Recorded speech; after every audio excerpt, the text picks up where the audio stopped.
and gentlemen, this is Nate Crespo, your host for today and forever. And welcome back to another episode of the Lawyers in the Making podcast, where it is my job to focus on the unique journeys to the law and law school of professionals in the legal field and law students. But let's talk about what we're doing today, because today we don't have a guest. We don't have an exceptional guest. We don't have a fabulous guest, but we do have a pretty cool one. Guys, the guest is me. This is the special episode 100, special edition of the Lawyers in the Making podcast. It is the official Q&A hour here. As I put on LinkedIn, I sent out some messages about people asking some questions to me, as it has been 100 episodes, many episodes. And today we have a very, very special guest host here, Mr. Luke Yingling. Introduce yourself. The best guest host we've ever had in the history of the Lawyers in the Making podcast, because it is the only one. But Luke Yingling, please introduce yourself. Who are you? I am Luke Yingling, and I am, like you said, the best guest host that has ever been on this podcast. That's an easy score to settle because I'm the only one there's been to this point. But I'm also the founder and CEO of a company called Rhetoric, which is proud to be a sponsor of the Lawyers in the Making podcast, and even more proud to be here today helping guest host this special 100th episode. It's quite a milestone. Had a lot of great guests, done a lot of great interviews. And so it's my privilege to be here today asking you these Q&A questions from your loving listeners. Yes, it is a great honor to have you here, Luke Yingling. And of course, the least you could do is go check out Rhetoric at userhetoric.com. Look at that shameless plug already at the beginning of the episode. But let's not waste any time here. Let's get right into the question. So, Luke, what is the first question? Actually, wait, back it up. Luke skipped a line. Luke, what's your question? That's right. I'm using my guest host privileges to skip the line and ask my question first. So the format for the episode is I'm going to tell Nate a number question. He'll describe the person who sent that in, and I will tell him the question on the spot so he can answer it fresh. But I'm going to skip the line and ask my question first. So here's my question, Nate. In a world where so many people have podcasts, it's so easy to make a podcast.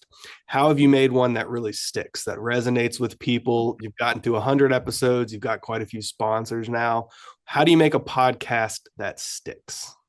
That is a wonderful question. And funny enough, somehow I'm actually very prepared to answer this question. I actually wrote a whole article about this. I called it the 3 pillars of podcasting, which I thought was super cool. I thought that was a great name. But regardless, the big thing with having a podcast that stick is being in a sort of niche, very niche topic that's so important, and also finding a market where that topic doesn't exist. So specifically, I targeted pre-law students, so aspiring legal professionals, actual legal professionals, and then law students, which obviously that covers a lot of ground.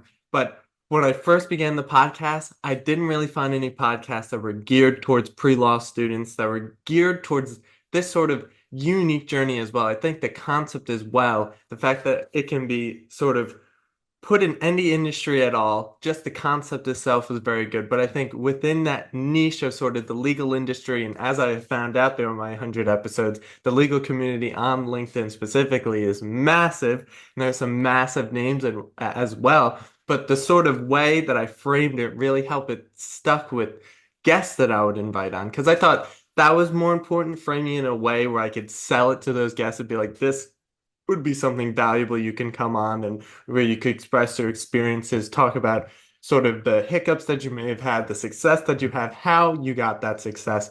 So I think being in a specific niche, getting into any industry, starting a podcast, and I think a huge factor was the fact that I was so young starting that thing, and starting the podcast was really important as well, because I think people see that, people appreciate the initiative, and it just goes back to that further truth, that broader truth is you always got to take the initiative, because people notice it. People take notice of that, and people respect it, and people are more willing to do things than they otherwise would be. So I think being in a specific niche topic, because I've seen many other podcasts, like I wrote about a couple of days ago, I guess it wouldn't be many years ago, but it'd be like 2 or 3 years ago. Me and my family were looking for new investments and such, and my brother was getting into boring businesses, something very, very prominent person sort of on social media, Cody Sanchez, you've probably heard of her, but she's very prominent sort of, I guess, personality, self-help type of person, very similar to Alex Hormozy, but she used to talk about boring businesses, so like nail salons, barbershops,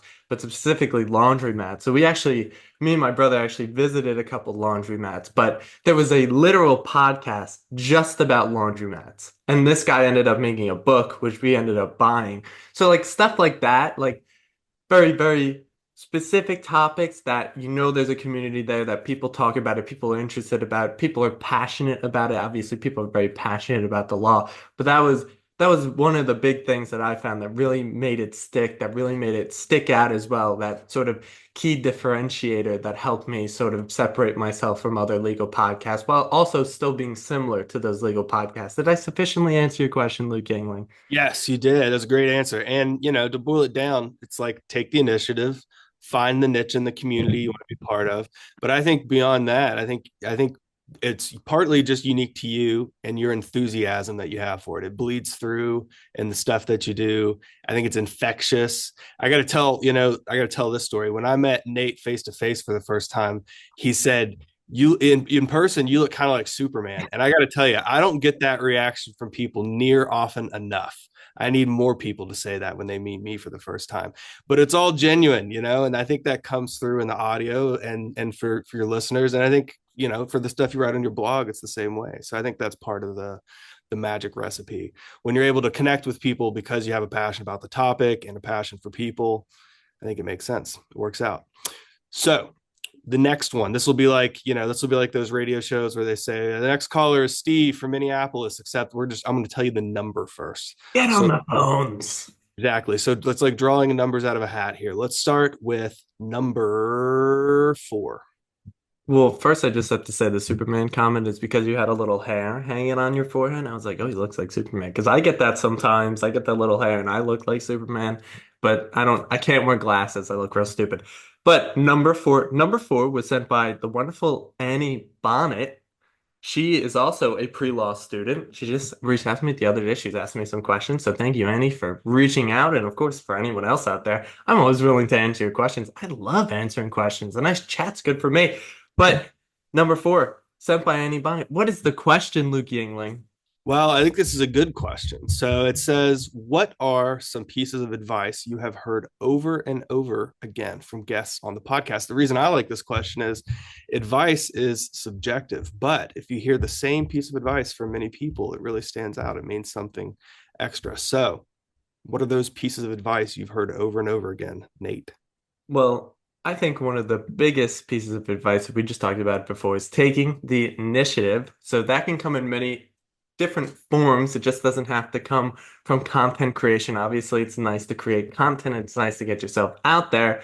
But within that, getting yourself out there is very, very important as well. And, making that email, sending that text, making that phone call, just reaching out to people, getting to know people, being familiar, having some sort of specific goal when you're talking to people. Of course, that's one of the big things. But I think another sort of thing is not pigeonholing yourself. I mean, that is what my whole podcast is all about, is that there is no straight path, there's only your unique journey. And there's so many different ways you could get involved in the legal industry. There's so many, and really any industry ever. And it doesn't require you to go to law school. I mean, I've had people come on the podcast who've never stepped in a law school classroom, have never considered it, but are prominent figures within the legal industry.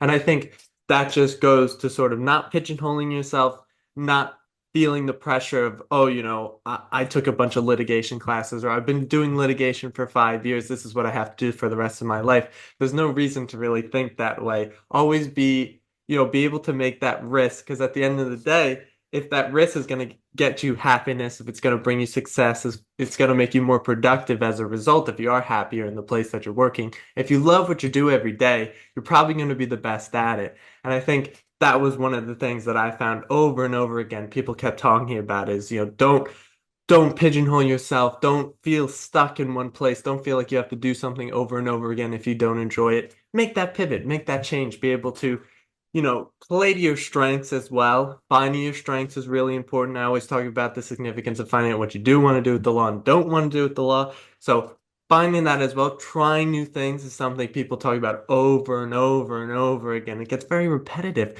but it just goes to that pure fact is you got to try new things. You got to find different things. If I never started a podcast, I would have never known that I'm actually pretty good at this stuff. So in doing that, and of course, like read a bunch of books. That's sort of my advice. I tell everyone that over and over again. I guess that would be like my big piece of advice is, and it's like, oh, what book should I read? It's like, I don't have an answer to that. I don't really know what you're interested in. Just read all of them. If you like philosophy, like I do, read philosophy books. If you're into sports, read sports books, whatever it may be. But read all the books, take the initiative, and play to your strengths, and don't pigeonhole yourself. Feel the freedom that you have in order to get the success or the happiness that you need in order to live a life that you love. Wonderful answer, as expected. And you know, on the book topic, I've got some books on my Nate Crespo prescribed reading list that I need to catch up on. So I'm glad you reminded me. Let's jump to our next question, which is this is a question that I really appreciate this time of year. This is question number 2. Question number 2, sent by the wonderful Mark Fava. I don't have his book here right now, but you should get his book. Not you, everyone listening. You should as well, Luke. But what is the question sent by the wonderful Mark Fava? Now, this question, like I said, is one very timely for the time of year. It says, what do you want for Christmas this year? See, that is a great question. I commented back. I said this might be my longest answer because I gotta think about it a little bit. Definitely, I'm thinking definitely some maybe a laptop. I'm thinking a laptop because the MacBook Pro, it's been through a lot. It's been 4 years. It's beaten up. I got a hole in my computer. I know it's crazy. I got a hole. I have a hole in my computer in the screen. So that's definitely something I like. Um, I'm trying to think of another thing, like definitely something involving wrestling. Either they're going to an event. I will be going. I'm probably doxing myself here, but I will be at the Nassau Coliseum on December 14th with my brother. We're going to the Saturday night live event. So it was my first pay-per-view event. Very exciting. But over the summer, SummerSlam's coming to New York. I will be at MetLife Stadium. So if you're listening and want to get me a gift, take me to MetLife Stadium, SummerSlam. It's going to be very fun. Um, Other than that, I don't know. I don't need a lot of things. I don't have the need for a lot of things. I pretty much have everything I need. I have a nice microphone. My computer still works. I got this nice printer here, but that's for work. Trying to think. I don't we probably have to do something with wrestling. Yeah. Maybe Meet the Rock. Can I have that for Christmas? Do you think that's allowed? Or John Cena? That may be possible. And here's my follow-on question to that. You mentioned the hole in the laptop and the love of wrestling. Is the hole in the laptop related to the love of wrestling? How did the hole in the laptop come about, Nate? We need to Uh, know. genuinely. It was over the summer. I just opened it and I was like, is that a hole in my laptop? I don't even know how it happened. I have no idea. But no, I didn't like elbow drop I didn't hit the people's elbow on my laptop or anything like that. All right. I just opened them one day and there's just this massive hole. It's not that big. It's tiny. I can see it right there. But it's a blemish on my eyes. Every time I see it, I'm like, oh, why did that happen? Sounds like a cover up to me. I think you may have given the people's elbow the laptop. We'll You see. know, Let's go to number 8. number 8, almost crossing things up. Number 8, sent by Patti Crespo, who also happens to be my mother. She actually took the privilege. She said, because I'm your mom, I could ask a two-part question. I said, sure, why not? So, sent by my mother, Luke Yingling, what did my mom say? Well, like you said, it's a multi-part question. So let's pick it apart piece by piece. How different are you now than a year ago? And has your outlook on the world changed? So, first, I would definitely say I am definitely very different than I was a year ago. Probably not in my day-to-day activities. I still pretty much do the same things. I take pride in my hobbies. But I would definitely say, in terms of my outlook on the world, I think something that has come out of doing all of this in the past year is definitely the sort of the hypothesis is like exponential growth. Is it real? Does it work? And I think after a year ago, I truly believe that. Because as I say all the time, throughout my whole life, up until the podcast, I never really stuck to anything. I mean, like, obviously there's the gym, and I went to the gym for a while, and that was really fun. I still go to the gym now. I gotta look jacked. But I think in terms of doing something like this, creating content over time, it's timeless. That's a great thing about creating content. It will be there forever. It will never leave. I mean, you think about all the great people. I know someone, I think Paul Graham. Paul Graham wrote like an article every day for like 9 years. And that's sort of how he came to prominence. Obviously, he started by Combinator, one of the best VC firms in the world. They actually have the best success rate in terms of vetting startups in terms of their return on investment. They have the best return on investment. It's like they find these diamonds in the rough and they just do it. Whatever, I'm getting off topic.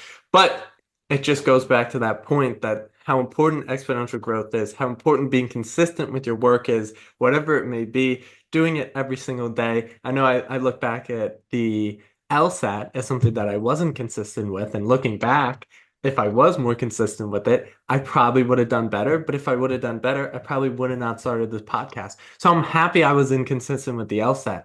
But if you just look at it holistically, if you are consistent with that, if you are practicing every day, if you are doing it every day, first it becomes muscle memory. It gets ingrained into your system, so you could just do it. And I think in doing this podcast, that's definitely one of the ways that I've changed, the way that I talk, the way that I present myself, the way that I speak, getting rid of all the filler words, because that's something I really struggled with at the beginning.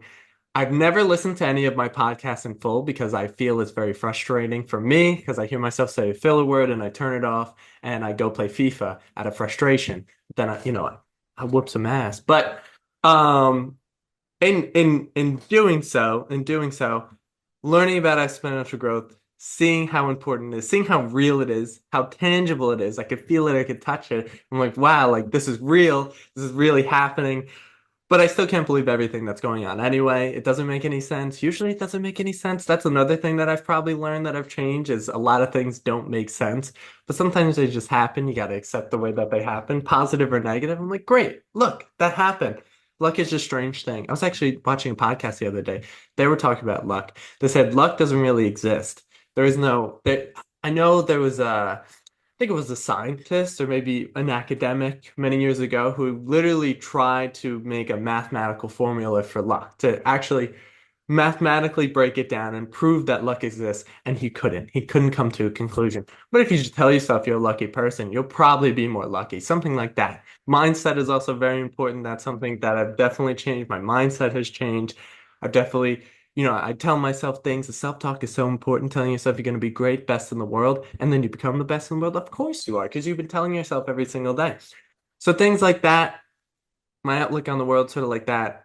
I probably answered that question. It was a bit of a ramble, but I covered a lot of things there. What's the second Covered part of the question? you covered a lot of ground, which I liked, and you kind of dropped the nugget of wisdom there about rage playing FIFA, which I think it's actually a good idea. I've done that in the past. You get caught on something, you go rage play some FIFA or Madden, whatever you're into.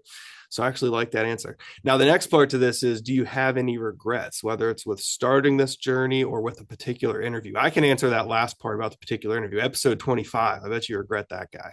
Yeah, that was a bad episode. It wasn't my best way. No, I'm kidding. No, I such a weird question sent by my mother, but I definitely don't have any regrets. Starting this podcast, starting this journey, going down this journey. I think it was a very huge risk. People don't realize maybe it wasn't. Maybe I'm lying to myself, but I felt like it was a huge risk that I was taking going down this journey because, of course. I had law school. My eyes were set on law school. That's what I did for, 6 years of my life. I was planning to go to law school, and now I'm like pressing the brakes. No, I'm not doing it anymore. And it's like, well, crap, what am I going to do now? So I decided to start this podcast, and now obviously things have come from it. It's very, very nice, but definitely no regrets. No regrets with interviews. Every interview is very, very valuable. Even if I don't even meet anyone beyond that one person I had on, that one person is still someone a part of my network, someone I could reach out to, someone who I'm somewhat friends with. So, no regrets of any interview. I enjoy every single interview that I've ever had. We've always had a fun time here. We're always smiling, we're always laughing because that's what we do. We have a fun time here. Well, for this next one, I'm going to break my own arbitrary rules. I'm not going to go at random. I think this next question, number 10, follows well on the heels of that question about the journey and any regrets you might have. So, question 10, who's it from, Nate? Question 10 is sent by Yesim Cinar, very good friend of mine from the University at Albany. What is her question, Luke Yingling?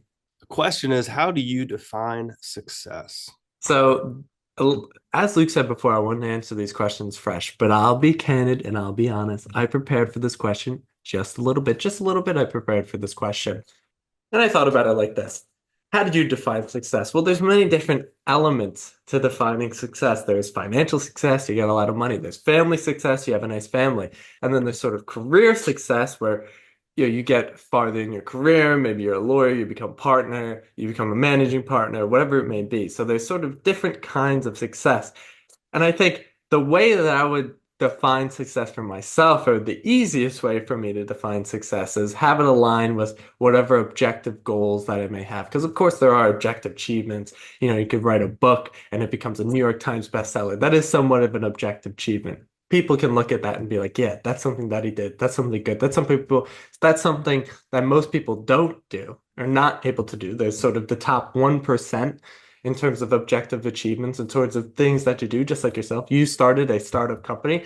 Most people don't start startup companies. They don't take that leap of faith. And less than 1% of all startup companies actually make some sort of revenue, become successful or anything like that, or get bought further down the line. So it's whatever you want to define success as, it should be aligned with your goals, whatever they may be. If you want a family, if you want a wife, if you want kids, and you get that, that's what I would define as success. Or maybe you're a lawyer, you're an associate, you want to be a partner, you become partner. That's what I would define as success. It's a very arbitrary question. It's a very subjective question. But I think the most important thing is you should be still hitting those objective achievements, things that can be recognized as everyone as notable or somewhat successful or somewhat real, tangible, those sort of tangible achievements. But I think in terms of defining success, I always define it to my goals, whatever they may be. I can't think of any right now, but like in terms of feeling, yeah, I'd love to have a family. Why not? Or in terms of career, I don't really know, honestly. I'm still thinking. But I would definitely define that as success, something that is aligned with your goals, that can be sort of put upon those objective achievements, whatever they may be, that maybe puts you in the top 1% of things that people haven't done. Well, I like that answer. I think, the especially the part about different types of success across your life, only success in career or in one aspect of your life is a recipe for a not very satisfying life. So that's some good wisdom you dropped there, Nate. Let's go to number 5. Number five sent by Breanna LaSalle, a good friend from UAlbany. And what was her question? What are some pieces? Oh, sorry. No, my question would be, what sparked this entire journey of lawyers in the making, and what did it entail? Meaning, when did this idea come about, and did you face any challenges along the way? So, as I've told this story many, many times, as I candidly do, I did not do too hot on my LSAT. I got a 151, which is very taboo. People don't talk about their LSAT scores, which I totally respect and I understand. So don't worry. I'm just candid about it.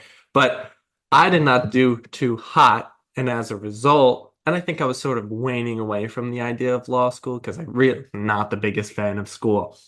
So as a result of all that, I decided this is what I need to do. I need to sort of solve this problem, figure out if it's right for me. So that's what came about Lawyers in the Making podcast. Now, where did the idea come from? Now, I will reveal this is that actually earlier in the summer, while I was studying for the LSAT, I was looking up and asking ChatGPT and all the other AI tools, what's a good name for a legal podcast? And after, a couple minutes, it was me, my brother, and my dad, and we were sort of figuring out. And my brother said, "What about the Lawyers in the Making podcast?" And I stopped him, I grabbed him, and I said, "Stop talking, stop looking at other things. That's the name, and I'm gonna take it and make it mine."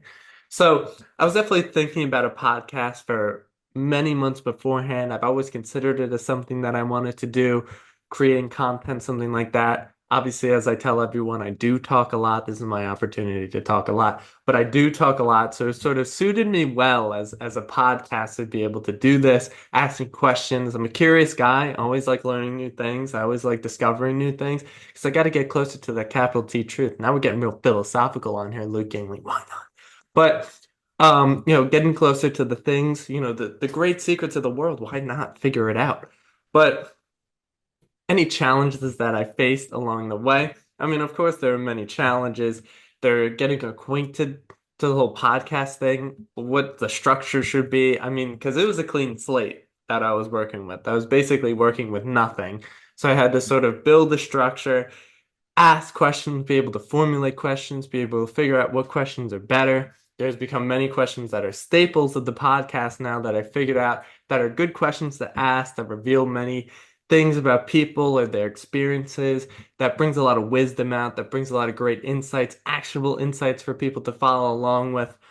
But I think some of the challenges, I mean, they range from everything, even like getting a microphone, learning how to do GarageBand, learning how to set up the podcast in the first place. Obviously, my brother had a podcast, so I had some help there and figuring it out. But I did a lot of it by myself. I did a lot of it just looking it up on, simply just looking it up on Google, taking the time to do some research.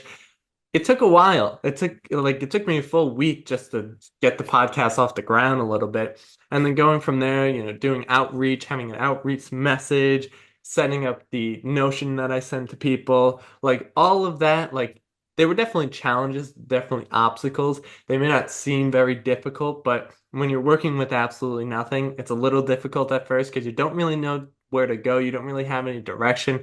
You're just kind of like following the way. You're just kind of going down the water, seeing what happens, going downstream and seeing what comes of those challenges. Like once I get over that obstacle, what's going to happen after that? And it was all positive after a while. So I would definitely say that the idea came about just because I needed something else to do, and I decided that a podcast was the thing that I was going to do.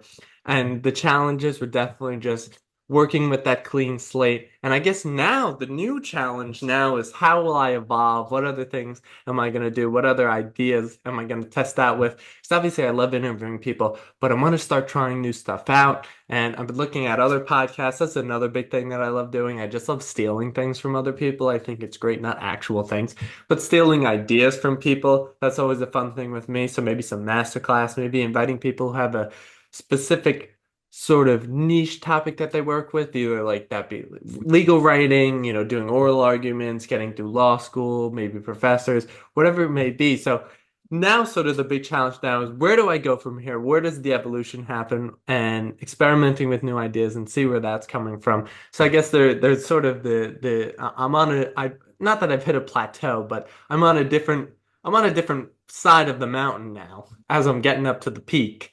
So at first I was at the bottom. I just had to get and climb up to the mountain. But now that I'm there, I need some new things to get to the peak now. Well, like you said, when you're in the pursuit of an idea, all the challenges that you're bound to face, there's a lot to be said about failing forward, taking those learnings and making it into something constructive. So I agree with a lot of that answer, Nate Crespo. We're going to go now to number 7.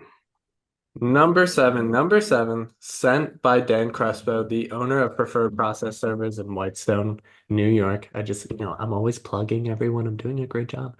But that is also my father. But what did my father say?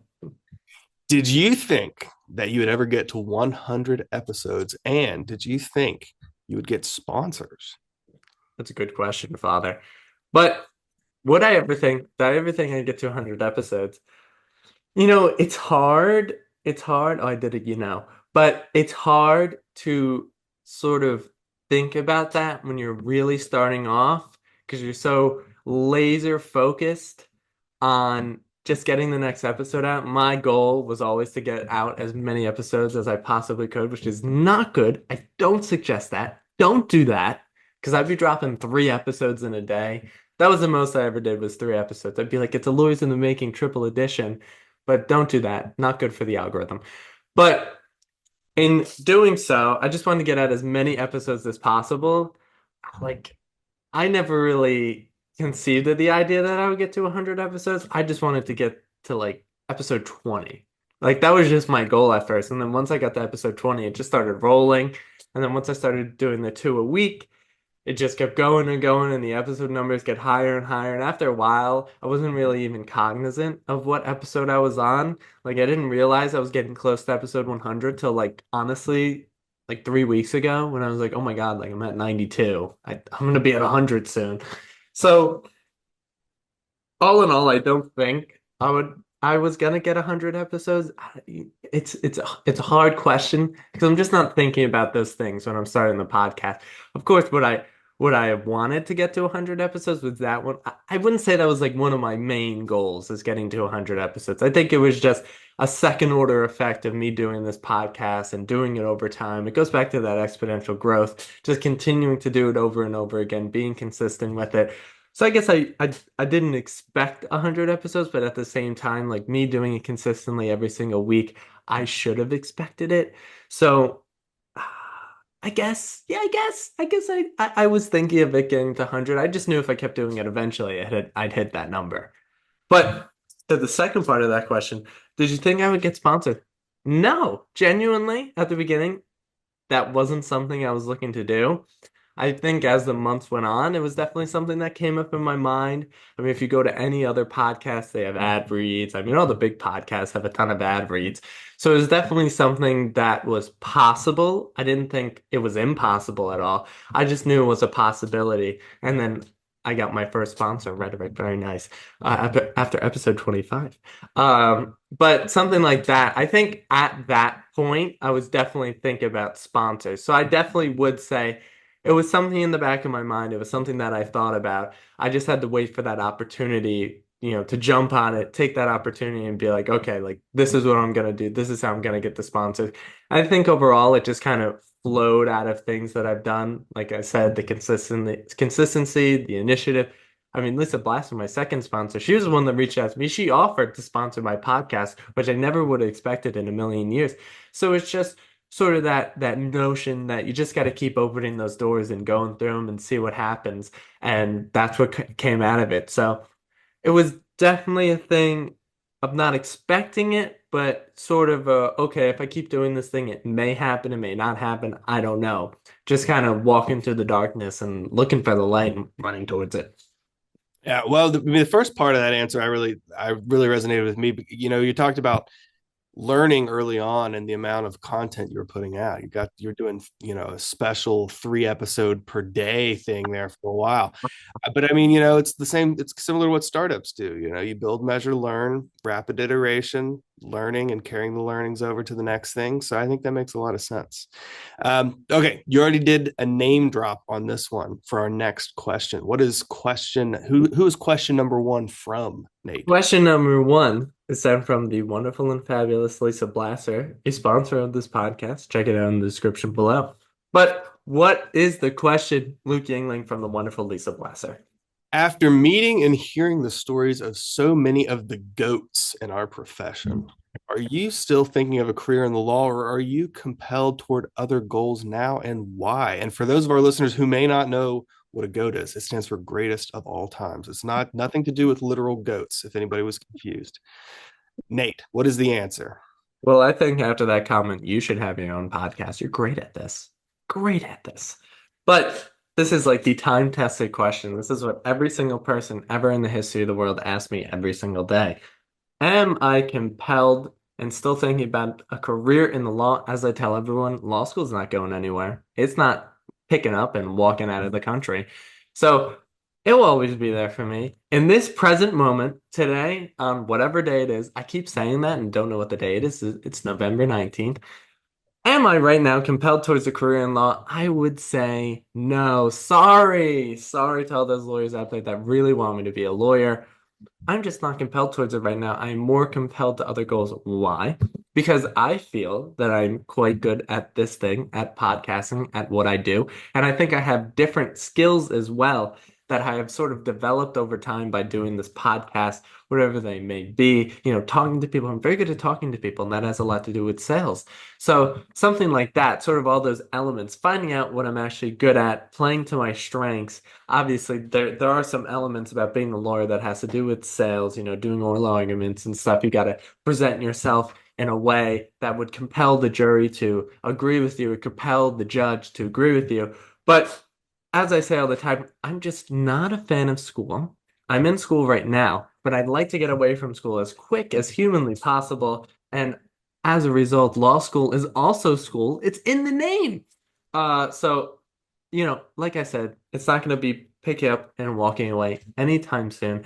But I love what I'm doing here. I really do love what I'm doing here. And I love writing as well. I've been writing, funny enough, I never say this, but I've been writing my whole life. I always love writing. I have my notebook, which is no longer secret anymore because I keep talking about it.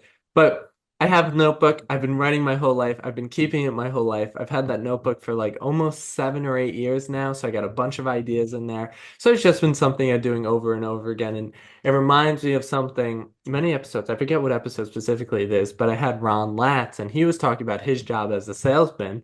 But previously, when he was a bit younger, he used to, at the Little League games, he'd be the salesman at the concession stand. And that's what he used to do. He used to have lemonade stands. And it was sort of reflecting on those past experiences. What have I done in the past that can help me with the present career, with something I want to do? And writing has always been an integral part of my life. It's something that I've been doing all the time. Why do I do it? I don't really know. I just like getting my thoughts on the page and, sort of writing and see where my mind goes. Because once I start talking in my head, I'm like, okay, let me write it on a page here. So I definitely say I'm compelled towards other goals just for the pure fact that I enjoy the things that I'm doing. I found things that I love very much. It brings me great joy and makes my soul feel like $1 billion. Well, that compulsion to create and share, that's a special thing not everybody has. And you said you're done with the schooling for now, at the end of your current journey. I can relate. I used to say I graduated from the 21st grade. That's when you do a master's in law school, and I think I've got a lifetime ban on further education from my wife. So we're soon to be in the same boat here, Nate. No more educations for us. Next question will be number 3. Who's that from? Number 3 is said by Coach Agostino, my wonderful high school basketball coach, who actually coached me for many, many years before he became my high school basketball coach. He was also my AAU coach, so we've known each other a very long time. At Crespo, worked on the varsity basketball team for, I believe, let me do the math. I believe it was 12 straight years that there was a Crespo on the varsity Smithtown West basketball team. So he knows this very well. What is Coach Agostino's question, Luke Yingling? Well, I like this question because I'm constantly drawing parallels between sports world and legal world. So this question is, can you speak on the parallels between being a baller and being a lawyer? Any similarities in mind frames? That's a great question, first of all, because I love basketball. Of course, I've been playing my whole life. I still play to this day. Unfortunately, Coach Agostino, I actually enjoy soccer more than basketball now, unfortunately. But I still, I'm still in the hardwood. I'm still doing it. I still love it. I still play intramurals. It is one of my favorite things ever. But in the parallels between being a baller and a lawyer, I think one of my favorite players, I think the greatest player of all time, people will have a bunch of qualms with this, but I think the greatest player of all time, LeBron James.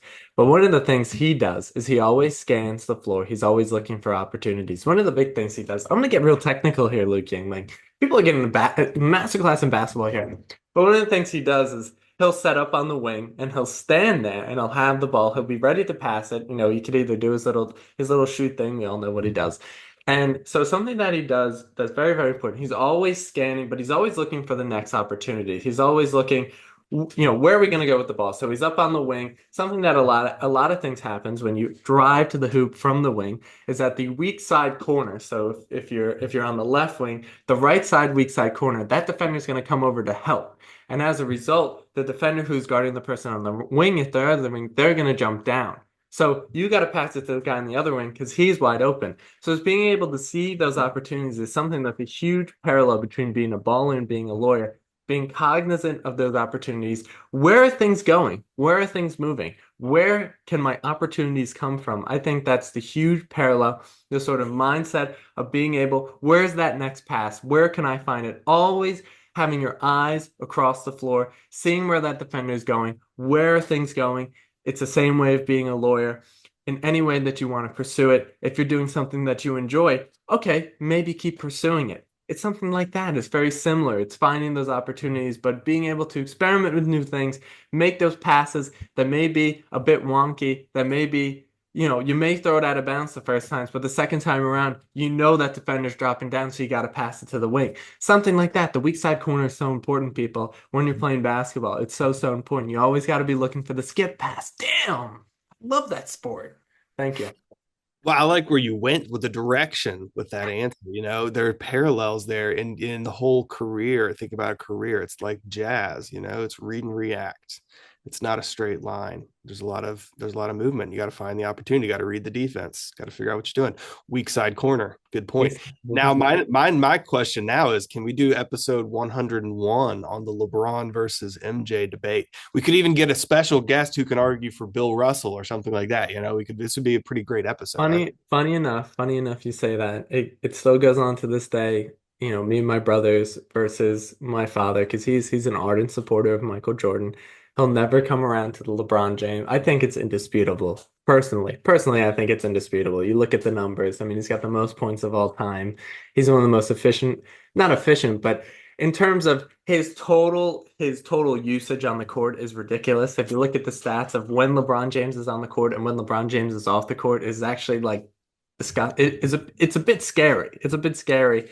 The numbers drop dramatically. And of course, throughout his time when he was in Cleveland, I mean, he was carrying those teams to the NBA Finals that had absolutely no business even being in the playoffs. They should have been bottom of the barrel teams. No disrespect to those people, but they should have been bottom of the barrel teams. And without LeBron James, they would have never ever made it to the NBA Finals. Of course, people would be like, "Oh, but he lost." Of course, he lost. He's playing Kevin Durant and Steph Curry.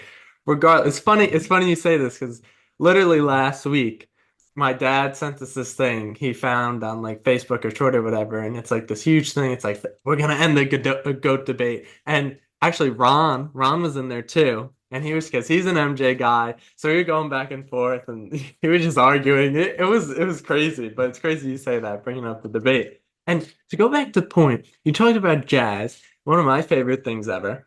Something in this is crazy. This is crazy parallel. I'm just going on a tangent here. But something Nietzsche talks about actually, the will to power, letting things flow, finding those things. But one of the things, I forget who it was. It wasn't Louis Armstrong. It was someone else. But they're doing like this jazz, chord. And so it was a scripted sort of thing, and they were going through it. And the guy on the piano pressed the wrong key, and it worked out. And they kept going. And it's sort of that idea is that when you find something, when it works, and it may not be on the path that you were supposed to be going on, but it still works, continue on that path. That's a great thing about jazz, is there's a lot of freedom to it. There's a lot of freestyle to it. You wouldn't believe I know so much about jazz, but there's a lot of freedom to it. There's a lot of freestyling to it. And I love that portion of it. And you brought it up. I had to say something about it. The Nate Crespo stream of consciousness is a crazy place to be. It went from LeBron to Che to Louis Armstrong at the end, which, you really tied it all together. If we go any farther down this rabbit hole, though, we're going to need to break this into 2 or 3 episodes. We're going to be on episode 102 here. So let's go to question number 6. Who is that from? Question number 6 is sent by the amazing Andrew Sheahan, who also lives with me. He's a great guy. He's a wonderful person. A spinal salesman. How about that? But what did Andrew ask?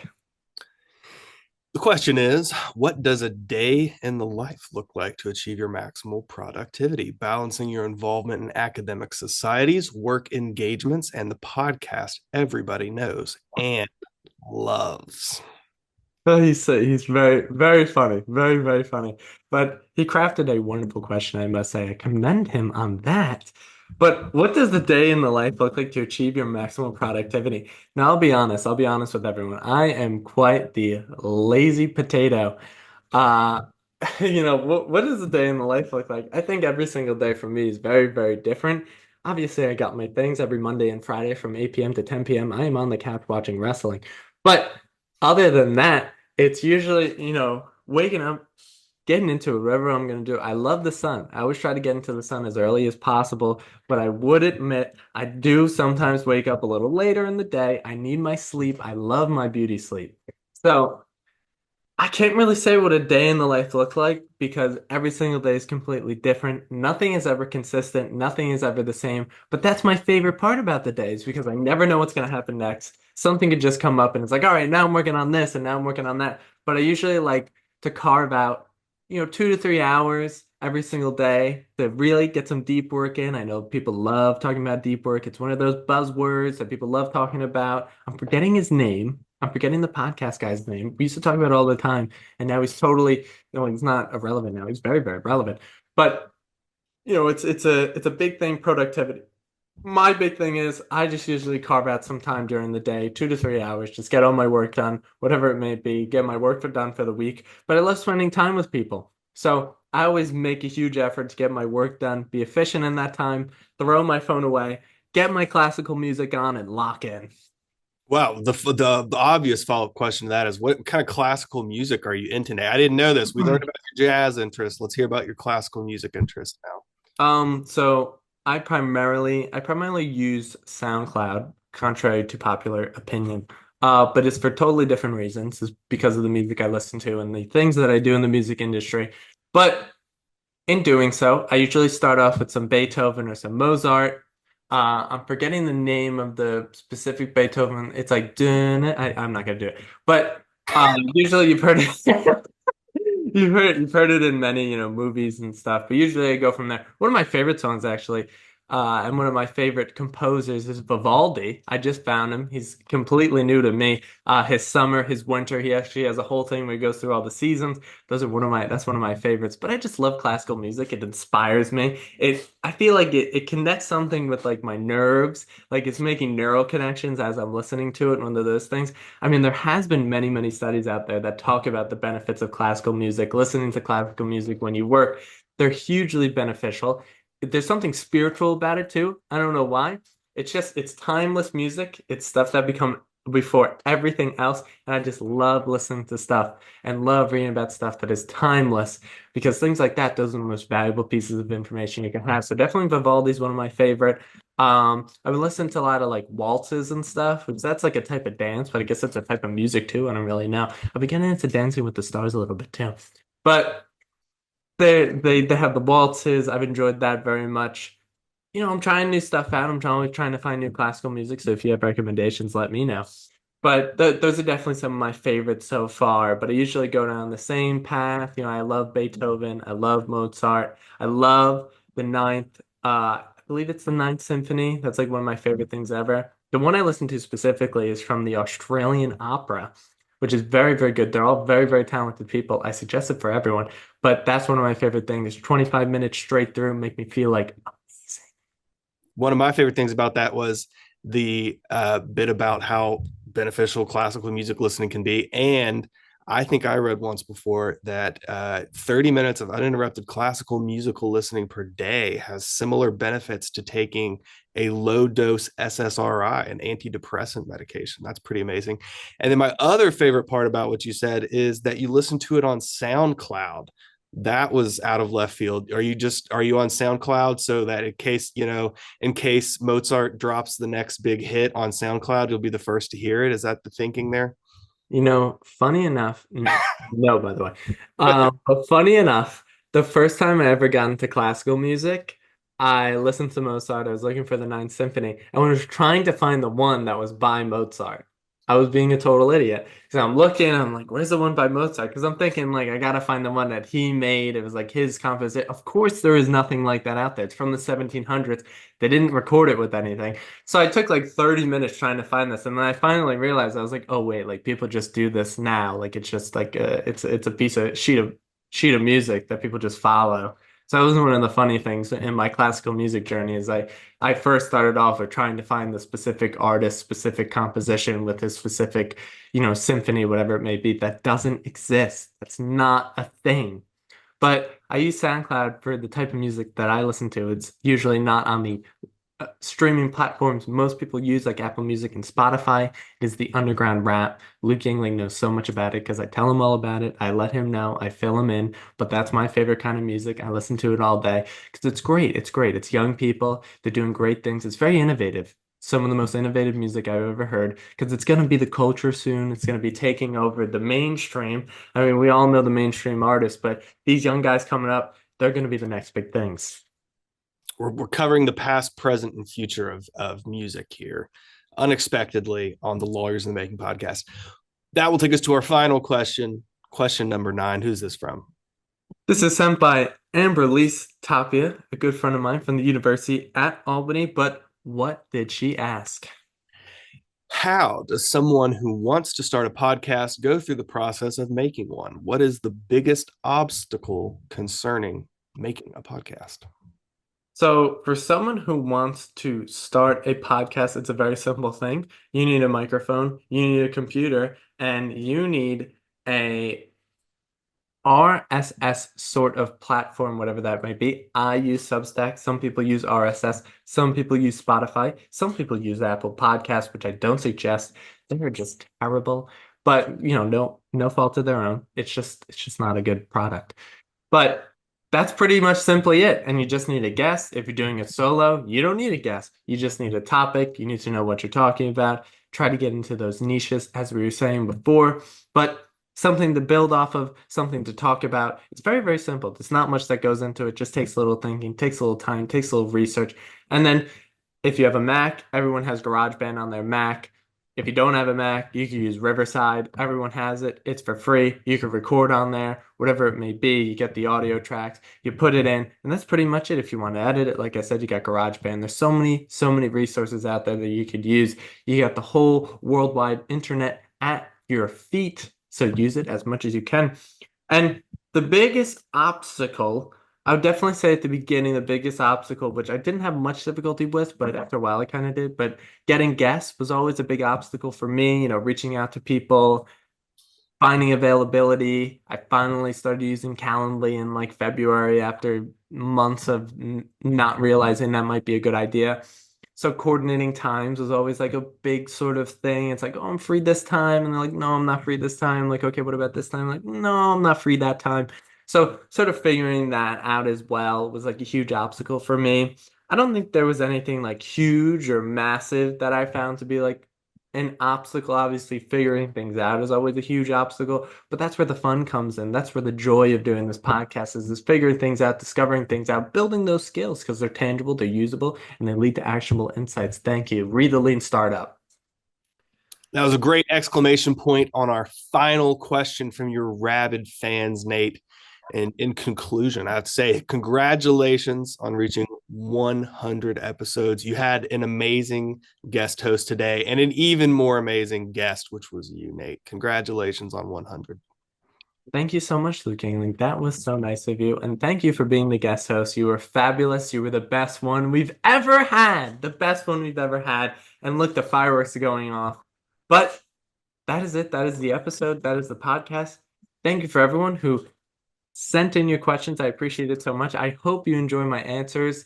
I hope I covered everything that you asked. I probably rambled a lot, talked about other things, but that's what we like doing on this podcast. We like having fun. I tell all my guests, no one knows this, but I tell all my guests, we keep it as informal as humanly possible. And I think we may have achieved that today, Luke Yingling. Do you believe that?